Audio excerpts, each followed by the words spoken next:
हर जगह एक ही काम अपने तरीके से किया जाता है, लेकिन सऊदी अरब के तरीके और रवायात दुनिया से हटकर ही हैं। जो चीज़ें और रवायात हैं वो दुनिया में कहीं और देखने को नहीं मिलते। उनके पीछे छुपी वजूहात सुनकर इंसान हैरान रह जाता है। मैं अरबी के घर पर काम करता था। मेरी मालिकन मुझे इशारे से अपने कमरे में बुला रही थी। ऐसा पहली बार नहीं हुआ था। मुझे इस घर में नौकरी करते हुए दूसरा हफ्ता था और अब तक कई बार ऐसा हुआ था। अपने कमरे से निकलती और जब भी मेरी नज़र इस पर पड़ती तो वो इशारे से मुझे अपने कमरे में बुलाने लगती। मालिकन का हुलिया देखकर ही नज़रें फेर लेता था। ऐसे अनजान बन जाता था जैसे मैंने देखा ही ना हो। उनके कमरे में जाना तो बहुत दूर की बात थी। इतनी जवान और हुसैन मालिकन के करीब जाते हुए भी खौफ आता था। मालिकन जवान लड़की थी। इसके बाप ने मुझे ये बंगले पर नौकरी पर रखा था। मेरी नौकरी के तीसरे ही रोज वो अमेरिका चला गया था। शायद किसी कारोबार के सिलसिले में गया था। अपनी जवान बेटी को तन्हा छोड़ दिया था। वो हर भी लड़की कुछ अजीब सी थी। सारा सारा दिन घर से बाहर रहती। शाम को जब घर आती तो बहुत ही अजीब हुलिया में घर मैं घूमा फिरा करती। इसका लिबास देखकर मुझे बड़ी शर्मिंदगी महसूस होती थी। मैंने कभी किसी औरत को खुले आम ऐसे लिबास में नहीं देखा था। जहाँ कहीं मालिकन की मुझ पर नजर पड़ती वो इशारे से अपने कमरे की तरफ बुलाने लगती। मैं हमेशा इसे देखकर यूं हो जाता, मगर इस दफा ऐसा नहीं हो सका था। उसने सख्ती से मुझे घूर कर देखा था, अपने कमरे में आने का इशारा दिया था। हर बार मैंने इस इशारे को नज़रअंदाज करता था जैसे मैंने देखा ही ना हो, मगर इस दफ़ा उसने बिल्कुल सामने आकर इशारे से मुझे अपने कमरे में चलने का कहा। मालिकन की बात को इनकार करना मुमकिन नहीं रहा था। पता नहीं क्यों, मगर मुझे मालिकन के इरादे कुछ ठीक नहीं लगते थे। इसलिए मैं आज तक कभी इसके कमरे में नहीं गया था। तो एक वजह यह भी थी कि वो और मैं घर में तन्हा थे। ऐसे मुझे जवान लड़के के कमरे में जाना मुनासिब नहीं लगा था। मेरी तरबियत ही ऐसी थी। मेरी 3 बहनें थीं। मैंने शुरू से उनका एहतराम किया था। मालिकन को भी अपनी बहन की नज़र से ही देखता था। लेकिन इस रात मालिकन मुझे जबरदस्ती अपने कमरे में ले गई। कमरे में जाते ही इसने दरवाजे की कुंडी लगा दी तो मेरा दिल जोर जोर से धड़क उठा। आखिर उसने कमरा बंद करने की क्या जरूरत थी? उसने मुझे देखा, कहने लगी, तुम्हें पैसों की जरूरत होगी, जब ही तुम यहाँ नौकरी के लिए आए हो। मैंने सर हिला दिया। वो मुस्कुराई और बिस्तर पर टांग डालकर बैठ गई। इसका हुलिया और भी अजीब हो गया। मैंने फौरन नजर झुका ली। वो जोर से हंसी और कहने लगी, मुझे तुम्हारी यही बात पसंद है? तो मुझे नजर भर कर कभी नहीं देखते, वरना बहुत से लड़के ऐसे हैं जो मेरे हसन के आशिक हैं, लेकिन मैं उन्हें हरगिज चाहती हूँ। तुम अपनी सारी मुश्किलात से बाहर निकलो ताकि तुम्हारे चेहरे की खूबसूरती मजीद चमक जाए, इसलिए तुम्हें यहाँ बुलाया है। दरअसल मैं तुम्हारी मदद करना चाहती हूँ और तुम मेरी एक ख्वाहिश पूरी कर दो और बदले में तुम्हें एक रात के 60,000 रियाल मिल जाएंगे। बोलो, क्या ये सौदा मंजूर है? मालिकन की बात सुनते ही मेरा मुंह हैरत से फट गया। 60,000 रियाल कोई मामूली रकम नहीं थी। जो लोग सऊदी में रहते हैं वो जानते हैं कि इतने पैसों की क्या कीमत होती है। मैंने लड़खड़ा कर कहा, 60,000। मालिकन कहने लगी, हमारे लिए कोई बड़ी रकम नहीं है। जानते हो कि हम कितने पैसे वाले लोग हैं?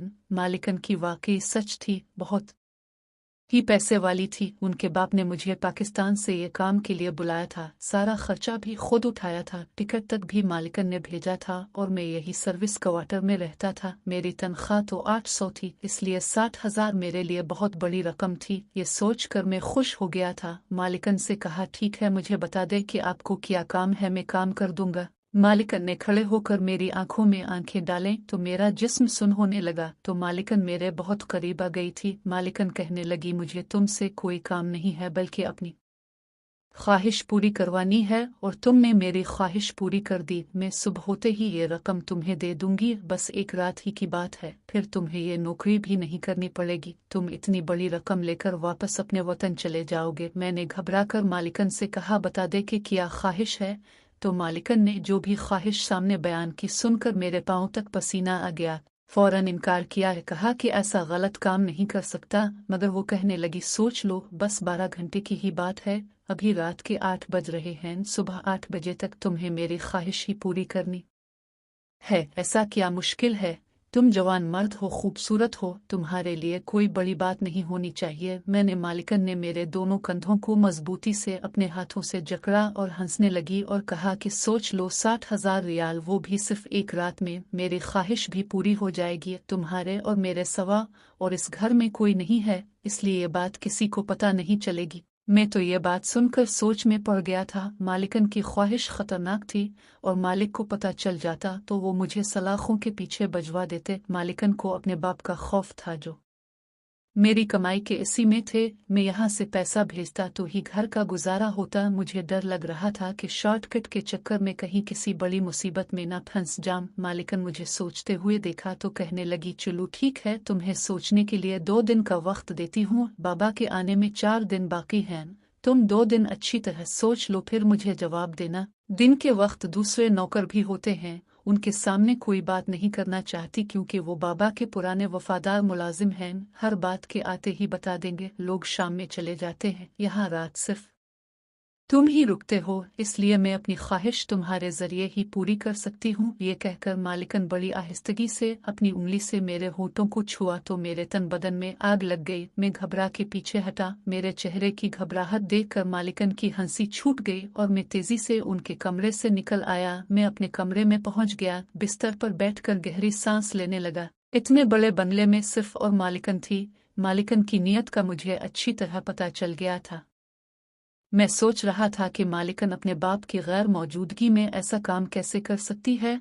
वो तो अपने बाप की इकलौती बेटी है, इसके दिल में कोई ऐसी ख्वाहिश है तो जायज़ तरीके से पूरी कर सकती है। ये वो सवाल थे जिनका जवाब मेरे पास नहीं था। सारी रात में बिस्तर पर करवट बदलता रहा लेकिन मुझे नींद न आई। जवान मर्द था मेरे लिए मालिकन को ऐसी हालत में देखकर अपने जज्बात पर काबू पाना बहुत मुश्किल था। मैं यही सोचता रहा कि 60,000 रियाल के बदले में अगर मैं मालिकन की बात मान लूं तो मेरे हालात बदल सकते हैं। मुझे सालों मेहनत करके भी इतना पैसा नहीं मिल सकता। वो मुझे देने को तैयार थी अगर काम ठीक नहीं था, लेकिन इस काम के जरिए में वो सब कुछ हासिल कर सकता था जो मेरा ख्वाब था। ये सब सोचते सोचते मुझे नींद आ गई। सुबह में उठा तो फिर मैं बंगले में पहुंच गया। मेरा काम बंगले की सफाई करना, बर्तन धोना था। यहाँ के सारे पुराने मुलाजिम को अलग रहाइश मिली हुई थी, सब वापस जाया करते थे कि मैं ही था जिसे मालिकन ने सब क्वार्टर में रखा था। पाकिस्तान में मुझे कोई नौकरी नहीं मिल रही थी जबकि मैं पढ़ा लिखा था। इसके बावजूद भी कुछ हासिल वसूल नहीं हो रहा था। इस लिए मैंने सऊदी में नौकरी के लिए दरख्वास्त डाली थी। मुझे नहीं मालूम था कि ये मुझे ऐसी नौकरी मिलेगी। जब मुझे इस नौकरी की ऑफर हुई तो मैं सोच में पड़ गया था तो हालात से मजबूर होकर सऊदी चला आया। अब ये मौका जब मालिकन की तरफ से मुझे मिल रहा था तो मेरे लिए बहुत ही अहम और कीमती था, लेकिन मेरा किरदार आड़े आ रहा था जो मुझे गलत काम की इजाज़त नहीं दे रहा था। मेरी तरबियत बेटा इस तरह से नहीं हुई थी। सारा दिन मुलाजिम के साथ काम करता, पुराने मुलाजिम से बातचीत शुरू कर दी। कुछ दिनों में मेरी खाना पकाने वाले हिंदुस्तानी खानसामा से काफ़ी दोस्ती हो गई थी और यह काफ़ी अरसे से खाना बनाने का काम कर रहा था। मैंने उनसे पूछा, मालिकन सारा दिन कहाँ रहती है? मालिक उन्हें अकेला छोड़कर कैसे चले गए? ये बात सुनकर खानसामा कहने लगा, ये तो मामूली बात है। मालिक कहीं भी जाते हैं तो मालिकन को साथ नहीं लेकर जाते और मालिकन की तबीयत बड़ी अजीब है। कभी तो किसी लड़के के साथ, कभी किसी लड़के के साथ। उनका तो काम ही यही है। मालिक खुद अपनी बेटी के इस मिजाज से बहुत तंग आ चुके हैं और बेटी को समझाने की ना जाने कितनी कोशिश भी कर चुके हैं, लेकिन मालिकन की इस फितरत में कोई तब्दीली नहीं आती। दरअसल मालिकन को अपने मुंह का साया नहीं मिला, शायद इसीलिए उनकी तरबियत ठीक नहीं हुई और बुरी रफाकत का शिकार हो चुकी है। मालिक शायद जल्द उनकी शादी करवा दे। ये कहकर खानसामा अपने काम में मसरूफ हो गया और मैं सोच में पड़ गया। मालिक भी मालिकन की इस फितरत से जानते हैं कि उनकी बेटी किस रास्ते पर चल रही है, शायद इसीलिए मालिकन को खौफ नहीं है। मुझे सोच में डूबा देखकर खानसामा कहने लगा, मालिकन से दूर ही रहना है। हम सब से कोई भी मालिकन से ज्यादा बात नहीं करता और तुम भी अपनी नौकरी बरकरार रखना चाहते हो तो मालिक की वफादार रहो। मालिकन की किसी बात पर कान न धरना। कभी कभी तो वो नशा करके घर में आती है, इसलिए उन्हें नज़रअंदाज कर दिया करो। तुमसे पहले भी एक नौकर आया था, उसे अब अपने मकसद के लिए इस्तेमाल करना चाहती थी, फिर पकड़ी गई थी। इस नौकर को मालिक ने काम से निकाल दिया और मालिकन पर सख्ती शुरू कर दी। पिछले कुछ दिनों से फिर उनकी हरकतें नजर आ रही हैं। यकीनन मालिक घर पर नहीं है। वो फिर किसी मौका की तलाश में होगी और दोबारा अपनी अधूरी ख्वाहिश को पूरा करना चाहेगी। मैंने खानसामा से पूछा, मालिकन की शादी क्यों नहीं कर देते, इसी तरह उनका मसला हल हो जाए। मेरी बात सुनकर खानसामा जोर जोर से हंस कर कहने लगा, ऐसी लड़की से कौन शादी करेगा, अभी तुम यहाँ नए हो, तुम्हें मालिकन के बारे में मालूम ही किया है। फिर मुझे कहने लगा, जाओ जाकर जल्दी से अपना काम खत्म करो, देर हो रही है, मुझे खाना बनाने दो। हम दोनों अपने काम में मसरूफ हो गए। रात के 8 बजे सारे नौकर अपने घरों को चले गए। वो सुबह 8 बजे वापस आने वाले थे और मालिकन यही 12 घंटे तो मुझे इस्तेमाल करना चाहती थी। इन सब के जाते मालिकन कमरे से बाहर निकली और मुझे देखकर कहने लगी, तुमने क्या सोचा है। मैंने इनकार में सर हिलाया तो कहने लगी, बस एक दिन और है, कल रात तक मुझे सोच कर जवाब दे देना, इसके बाद बाबा वापस आ जाएंगे। तुम तो बड़े ही बेवकूफ़ हो, 60,000 कमाने का सुनहरा मौका गंवा रहे हो और मैंने तुमसे कोई इतना मुश्किल काम नहीं कहा, छोटी सी ख्वाहिश है। मुस्कुराई और अपने कमरे में चली गई। आज भी उन्होंने बहुत ही बुरा लिबास पहन रखा था। मैं दिल में सोचने लगा कि ना जाने ये कैसी लड़की है, शायद मुन की कमी ने इसे ऐसा बनाया है। बाकी मुन का होना बहुत ज़रूरी होता है। बाप तो कमाने के लिए घर से निकल जाता है, तरबियत की जिम्मेदारी मुन पर ही आती है। मैं अपने क्वार्टर में आकर बैठा। मुझे उम्मा का ख्याल सताने लगा। बहन उम्मी मुझे याद आ रही थी। मेरी तरबियत बहुत अच्छी थी तो मेरी बहनों को भी बहुत ही इज्जतदार बनाया था। वो कभी नज़र उठाकर गैर मर्दों की तरफ नहीं देखती थी। उम्मी की ज़्यादा याद सताई तो मैंने फ़ोन उठाकर उम्मी को फ़ोन लगाया। बहुत कम ही मैं अपने घर फ़ोन करता था। घर वालों से बात करने के बाद ये रुकना मुश्किल हो जाता था। घर की बहुत याद सताती थी। घर का फ़ोन मेरी बहन ने उठाया। इसकी कांपती आवाज़ सुनकर घबरा गया। मैंने पूछा, क्या हुआ। एकदम ही ज़ोरदार रोने लगी और जो खबर उसने मुझे सुनाई वो सुनकर मेरे कदमों तले ज़मीन निकल गई। मेरी उम्मी को हार्ट अटैक हुआ था और वो अस्पताल में दाखिल थी। घर वालों ने मुझसे ये बात छुपा कर रखी थी, लेकिन मेरी आवाज़ सुनकर मेरी बहन अपने जज्बात पर काबू नहीं रख सकी। उसने मुझे यहाँ बताया। बाप ने मेरी बहन से फ़ोन लिया और मुझसे कहने लगे, तुम्हें परेशान होने की ज़रूरत नहीं है, हम तेरी मम्मी की देखभाल बड़ी अच्छी तरह करेंगे। लेकिन मेरे जहन में बस उम्मी का चेहरा घूम रहा था। मैं अब्बा से कहा, पैसों का क्या बना, सारा खर्चा दवाइयों वगैरह के पैसे कहाँ से आए हैं। बस अब्बा खामोश हो गए। जान गया कि मेरे पीछे घर के हालात मजीद ख़राब हो गए हैं। मैंने अब्बा से कहा, मैं परेशान होकर पैसे भिजवा देता हूँ। मेरी बात सुनकर अब्बा कहने लगे, बेटा मैं तुम्हें परेशान नहीं करना चाहता था कि जब तक तेरी तनख्वाह नहीं मिलती घर का गुजारा बहुत मुश्किल है। हम सब लोग पाकों पर तेरी मम्मी सरकारी अस्पताल में दाखिल हैं और डॉक्टर भी सही तरह से उनकी देखभाल भी नहीं कर रहे। किसी ने मशवरा दिया है प्राइवेट अस्पताल में तेरी मम्मी का चेकअप करवा लो, लेकिन यहाँ तो रोटी के लिए भी पैसे नहीं हैं। अब्बा एकदम ही रो पड़े थे। शायद उनके बेटे की सारी हदें टूट गई थी। फिर मैंने अब्बा से वादा किया कि मैं कल ही आपको बहुत बड़ी रकम भेजूंगा जिससे आपके सारे मसाइल हल हो जाएंगे और कुछ दिनों में मैं भी लौट आऊंगा। ये सुनकर अब्बा पूछने लगे, तेरे पास इतनी जल्दी इस तरह से इतना पैसा कहाँ से आया। मैंने अब्बा को बताया कि मेरे मालिक का बहुत ही रहम दिल है कि उसने मुझे पैसा दिया है। ये सुनकर अब्बा खुश हो गए और मैंने फ़ोन बंद कर दिया। मुझे फैसला करने में एक लम्हा भी नहीं लगा था। मैं अब मालिकन की बात मान लूँगा, मगर बात मेरी और मेरी बहनों की मुस्तकबिल की, इसलिए मैं अपना आप कुर्बान कर दूँगा। शाम के बाद जब सब लोग चले गए तो मैंने मालिकन से कहा कि मैं उनकी ख्वाहिश पूरी करने के लिए तैयार हूँ। ये सुनकर उनका चेहरा खुशी से खिल उठा। कहने लगी, जानती थी तुम बहुत समझदार हो। मैंने मालिकन से कहा, लेकिन मुझे पैसे काम से पहले चाहिए। मेरी उम्मी बहुत ज़्यादा बीमार है, मुझे पैसे अपने वतन भेजने हैं। मालिकन कहने लगी, कोई बड़ी बात नहीं है, मैं फ़ौरन ही पैसे भेजने का इंतज़ाम कर देती हूँ, तो मुझे एड्रेस दे दो। मैंने मालिकन को अपना पता दिया। वो काफ़ी देर तक किसी से बात करती रही और कहने लगी, बस आधे घंटे में ही तुम्हारे घर वालों के पैसे मिल जाएंगे। मैंने मालिकन से कहा कि पहले तसल्ली कर लूँ। वो कहने लगी, ठीक है, तो ज़्यादा वक्त नहीं है, सारे मुलाजिम जा चुके हैं, अब सुबह 8 बजे ही वो वापस आएंगे। मैं मज़ीद इंतज़ार नहीं कर सकती। फिर आधे घंटे बाद जब मैंने अपने घर फ़ोन किया तो मेरी बहन की आवाज़ में खुशी थी।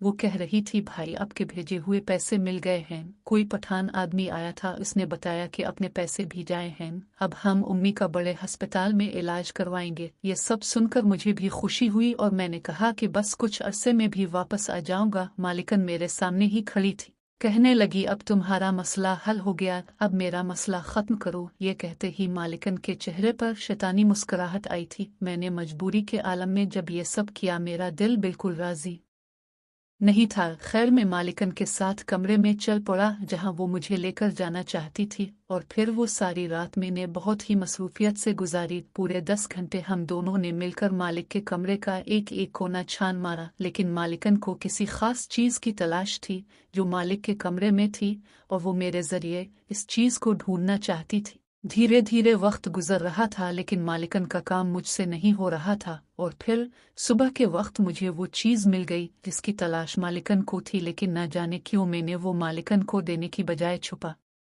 ली थी। तो मेरे दिल में खौफ खुदा आ गया था। फजर की अजान हो रही थी, मेरा दिल चीख चीख कर कह रहा था, मैं गलत कर रहा हूँ। मालिकन ने मुझे मायूसी से देखा और कहने लगी कि मुझे लगा था कि तुम मेरे बहुत काम के हो, लेकिन इस घर के एक एक कोने की सफाई करते हो, तुम्हें इस चीज़ के बारे में इल्म होगा, लेकिन मुझे नहीं मालूम था तुम्हारे पीछे 60,000 रियाल बर्बाद कर रही हूँ। तुम मेरे किसी काम नहीं आए। मैंने मालिकन के सामने ऐसे इजहार किया जैसे मैंने अपनी पूरी कोशिश की हो और फिर मुझे वो चीज़ ना मिली हो। ऐसे ही सुबह 8 बजे गए और जैसे नौकर आना शुरू हुए, मालिकन वापस अपने कमरे में चली गई और मैंने सफाई के काम में मसरूफ हो गया। दोपहर के वक्त मालिक के घर लौटने पर मालिकन घर पर नहीं थी, दोबारा से कहीं बाहर चली गई थी। मालिक अपने कमरे में थे। मालिक के सामने गया, हाथ बांध कर खड़ा हो गया। मालिक मुझे देखने लगे, शुरू से आखिर तक सारा किस्सा सुना दिया। सुनकर मालिक चौंक उठे। वो कहने लगे, तो क्या तुम्हें वो चीज़ मिल गई थी? मैंने सर हिलाया, कहा, मालिक वो। मैंने चाबी निकालकर मालिक के सामने रख दी। मालिक ने एक सिसकी भरी और कहने लगे, मेरी इकलौती बेटी ना जाने कुन बुरे रास्तों की मुसाफिर बन गई है। मैंने अपनी तरफ से इसकी तरबियत करने की पूरी कोशिश की है। शायद कारोबार की वजह से मैं इसे तवज्जो ना दे सका जो उसकी ज़रूरत थी। यही वजह है कि वो अपने बुरे दोस्तों का शिकार हो गई है। अब वो हर तरह का नशा भी करती है और वो और भी बुरे कामों में पड़ चुकी है, इसलिए उसे हर रोज रियाल चाहिए होते हैं। ये सारा पैसा अपने दोस्तों पर खर्च करती है। जब भी मैंने इस पर हर तरह की पाबंदी लगा दी कि यहाँ तक कि इसका खर्चा भी बंद कर दिया था, इसने ये नया तरीका तलाश कर लिया। वो तो जोड़ी की चाबी हासिल कर कि चोरी छुपे रोजाना पैसे निकालने का ख्वाब देखने लगी थी पहले भी, और दूसरे नौकरों के साथ मिलकर कमरे की इसी तरह तलाशी ले चुकी है। इस वक्त भी इसे चाबी नहीं मिली। दोनों पकड़े गए थे। फिर घर में सीसीटीवी कैमरे लगे हुए हैं और ये बात मेरी बेटी को पता नहीं है, और अब तुम खुद मेरे सामने खड़े होकर अपने गुनाह का इकरार न करते तो कुछ ही देर बाद में सारी रिकॉर्डिंग चेक करता कि मेरी गैर मौजूदगी में तुम दोनों ने क्या किया है। लेकिन मुझे खुशी है कि तुमने इसके गलत काम में साथ नहीं दिया। मैंने मालिक को 60,000 वाली बात भी बता दी और ये बताया कि मेरे हालात बहुत ख़राब थे, इसीलिए मैंने मजबूर होकर ये सब किया। मालिक ने 10,000 मेरे हाथ में रख दिए और कहने लगे, ये भी अपने घर भेज दो। जो मेरी बेटी ने तुम्हें दिया वो भी मेरे पैसे ही हैं, इसलिए होने की ज़रूरत नहीं है। बेटी से खुद करूँगा, उसे समझाऊंगी। अगर वो अपनी बुरी सोहबत छोड़ देगी मैं दोबारा से पैसे देना शुरू कर दूंगा, लेकिन मुझे नहीं लगता कि वो इतनी आसानी से राजी होगी। इसे नशे की लत लग गई है, इसके दोस्त बहुत ही खराब हैं। मालिक की आंखों में आंसू आ गए। मैंने मालिक से कहा, अब मालिकन की शादी क्यों नहीं करवा देते? वो कहने लगे कि तुम्हारी मालिकन ने हर जगह खुद को बदनाम कर लिया है, कोई इसका रिश्ता लेने को तो राजी नहीं। दौलतमंद हूँ, किसी को भी खरीद सकता हूँ, लेकिन जबरदस्ती अपनी बेटी किसी को नहीं डालना चाहता। अपनी बेटी के लिए शौहर नहीं खरीद सकता। मालिक ने मुझे ना नौकरी से निकाला और ना ही बुरा भला कहा था, बल्कि अपनी बेटी को समझाने के लिए कमरे की तरफ चले गए थे। मैंने दिल से दुआ की थी कि मालिक की ये मुश्किल हल हो जाए। मालिकन अपने ही बाप का पैसा चोरी करना चाहती थी, इसका इरादा बहुत ही बुरा था। मैंने भी मजबूरी में इसका साथ दिया था। इस बात पर मुझे बहुत शर्मिंदगी है। मैं आज भी मालिक बंगले पर काम करता हूँ। इस वक्त छठी पर अब पाकिस्तान आया हुआ हूँ। मालिक देखना अभी भी पहले जैसे ही हैं, लेकिन मालिक अपनी कोशिश कर रहे हैं। दुआ करता हूँ जल्दी ही मेरे मालिक की मुश्किल आसान हो जाए।